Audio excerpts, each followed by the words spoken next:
નમસ્કાર. ચાલો આજે આપણે એક એવા નાના અમથા બીજની વાત કરીએ જેમાં આપણા સ્વાસ્થ્ય અને આપણી પૃથ્વી બંનેમાં એક મોટું પરિવર્તન લાવવાની જબરદસ્ત શક્તિ રહેલી છે. ક્યારેય વિચાર્યું છે કે આપણે જે રોજ દાળ ખાઈએ છીએ એની એક સાધારણ વાટકીમાં કેટલી બધી તાકાત છુપાયેલી હશે?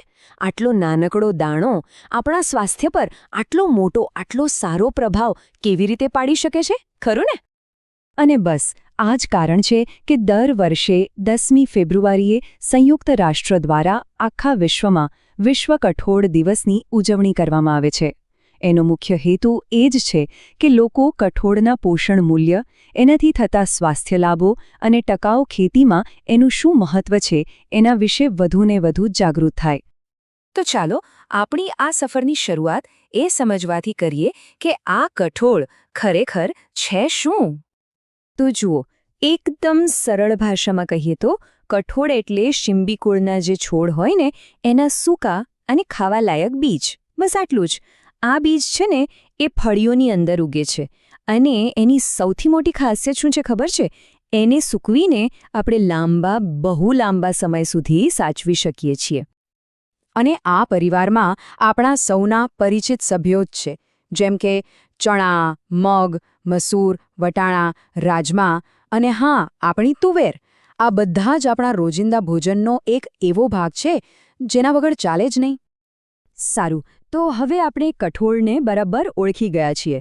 તો ચાલો હવે એ જાણીએ કે એને આપણા શરીરનો બેસ્ટ ફ્રેન્ડ કેમ કહેવામાં આવે છે અને એનાથી કયા કયા અકલ્પનીય સ્વાસ્થ્ય લાભો થાય છે. સૌથી પહેલો અને સૌથી મોટો ફાયદો છે પ્રોટીન.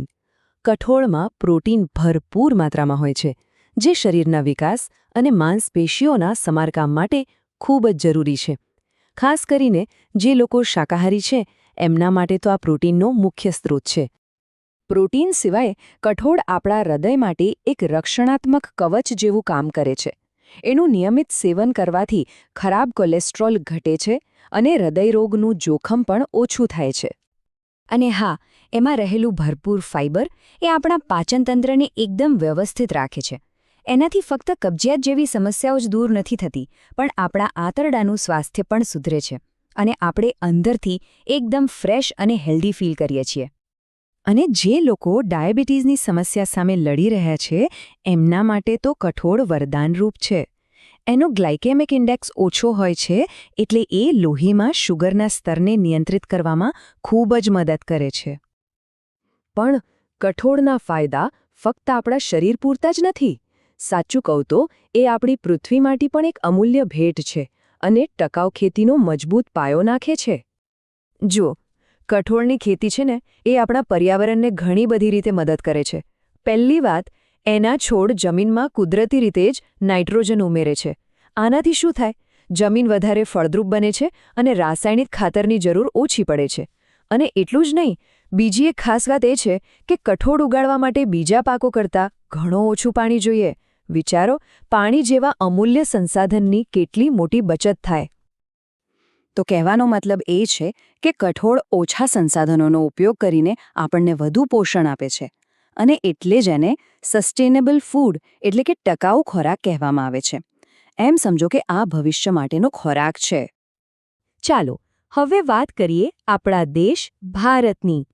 અહીંયા કઠોળ સાથેનો આપણો સંબંધ સદીઓ જૂનો છે, ખૂબ જ ઊંડો અને અતૂટ.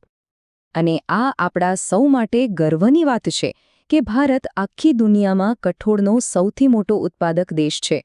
આપણા દેશના ખેડૂતો દુનિયામાં સૌથી વધુ કઠોળ ઉગાડે છે. પણ વાત અહીં જ પૂરી નથી થતી.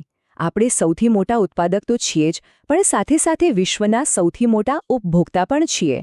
કઠોળ આપણા જીવનનો અને આપણી થાળીનો એક અભિન્ન હિસ્સો છે. અને આ વિવિધતા જ બતાવે છે કે કઠોળ આપણી સંસ્કૃતિમાં કેટલા ઊંડાણપૂર્વક વણાયેલા છે.